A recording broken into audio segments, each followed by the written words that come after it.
We open our concert with a brilliant overture by the American composer Samuel Barber.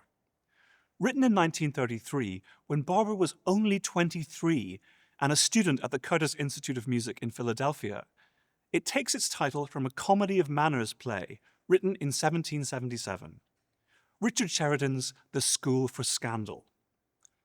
The action revolves around a rich man nearing the end of his life. He's deciding which of his two nephews he should leave all his money to, rather like the plot of the recent HBO drama Succession. The two nephews happen to be competing for the affection of the same woman, while two other women are competing for the love of one of the nephews. It's an amusing mix of gossip, drama, and intrigue of the kind 18th century audiences loved. Barber was an avid lover of literature himself, and took the general atmosphere of the play as inspiration for this, his first orchestral work. He didn't try to spell the story out, but rather gave a musical impression of its playful, witty atmosphere.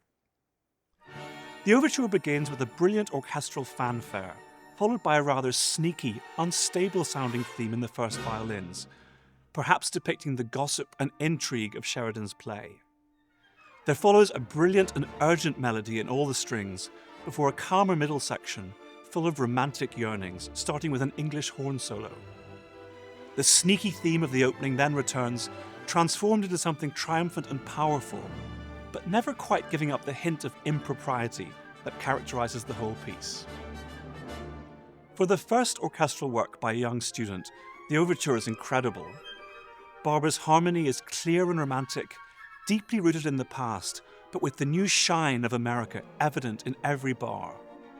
The infectious melodies quickly lodge in the ear, and the crystal-clear orchestration announces the arrival on the world stage of a brilliant young composer. Jean Sibelius occupies a fascinating space between the 19th and 20th centuries. He wrote his greatest works in the early 1900s, at a time when the social order and the grammar of classical music was changing rapidly. In his early years, he was seen as a modernist, the father of Finnish nationalism.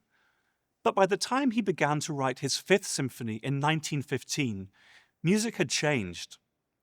Stravinsky's Rite of Spring had freed music from the rhythmical regularity of the 18th and 19th centuries, and Schoenberg's experiments in atonality had taken harmony far away from its tonal roots.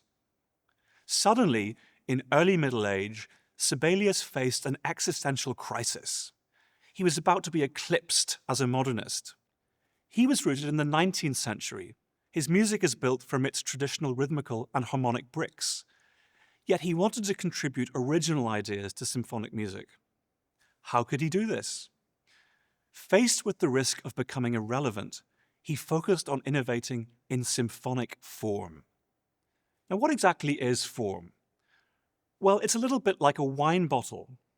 It's the container that holds the juice. If the musical notes are the juice, the form or the bottle gives them shape. Symphonic form is the structure into which the musical notes, the wine, is poured. Sibelius's innovations in form were unprecedented, giving him a unique position as one of the 20th century's greatest revolutionaries, while still using the traditional building blocks of 19th century harmony and rhythm. The first movement of the Fifth Symphony was originally composed as two separate movements, but Sibelius later fused them into one. The resulting single piece starts slow and ends fast, but where the slow ends and the fast begins is a thing of great mystery. Sibelius moves between different speeds imperceptibly like no other composer. Starting with a bucolic theme in the horns that instantly takes us into the snow-swept vistas of northern Finland, the first movement is one giant accelerando. That is, it's always getting gradually faster, giving the music an unsettling sense of movement throughout. We never feel like we're on steady ground. Instead, we're always traveling somewhere at which we will never arrive. By its end, the movement is an almost frantic scramble of brilliant, triumphant arpeggios driving relentlessly forward. The second movement, in complete contrast, is a set of variations on a folk-like melody beginning in the woodwinds, that on the surface seems rather static. Here we are in the mythical world of the Kalevala, Finland's collection of folk legends from which Sibelius repeatedly drew inspiration. The finale returns to the rhythmically unstable world of the first, with quick repeated notes in the strings. We hear echoes of the melody from the second movement, along with a distinctive theme characterized by leaping notes. Sibelius loved nature, especially the rugged, harsh beauty of the landscape around his house north of Helsinki. While taking a walk during the composition of the Fifth Symphony, he wrote in his diary, "Today I saw 16 swans. God, what beauty! They circled over me for a long time before disappearing into the solar haze like a silver ribbon." The symphony's most famous moment is often interpreted as a musical depiction of this swan sighting, the leaping theme from the opening transformed into something of magisterial power and beauty. Having scaled the heights of nature's beauty, the symphony ends, famously, with austere unison chords in the whole orchestra. They're syncopated in rhythm, meaning they don't arrive when we think they will. And the music ends very abruptly. Like so many Finns, once Sibelius had said what he wanted to, he doesn't bow to conversational conventions. He simply stops. Beethoven composed his fifth and final piano concerto in 1809. By this point he was completely deaf and was unable to perform. So for the Vienna premiere in February 1812, the soloist was instead his prize pupil, Carl Czerny. At that concert, a French army officer supposedly called the work an emperor among concertos. It's more likely that the emperor nickname was the brainchild of an early publisher, but whatever its origin, the title seems apt for music of such grandeur. The concerto begins with a massive E-flat major chord for the whole orchestra, followed by a majestic peal of arpeggios on the solo piano. What unfolds is Beethoven's longest and grandest piano concerto movement, based on a broad and noble melody.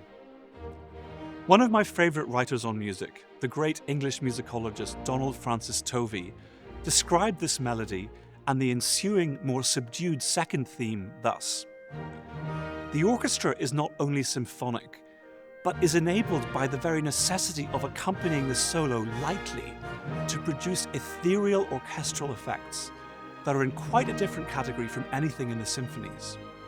On the other hand, the solo part develops the technique of the instrument with a freedom and brilliance for which Beethoven has no leisure in sonatas and chamber music." The second movement is one of Beethoven's most beautiful creations, beginning with an otherworldly melody in the strings. It's a nocturne written in the key of B major, miles away from the first movement's home key of E-flat, adding to its sense of nighttime mystery. The soloist mulls over the transcendent theme, embellishing and developing it over a background of soft, muted strings. The music stops, leaving a solo horn note. The piano soloist softly and slowly intones the theme of the finale, before suddenly leaping into a grand, boisterous dance, full of offbeat accents and rhythmical games, that brings our concert to a thrilling close.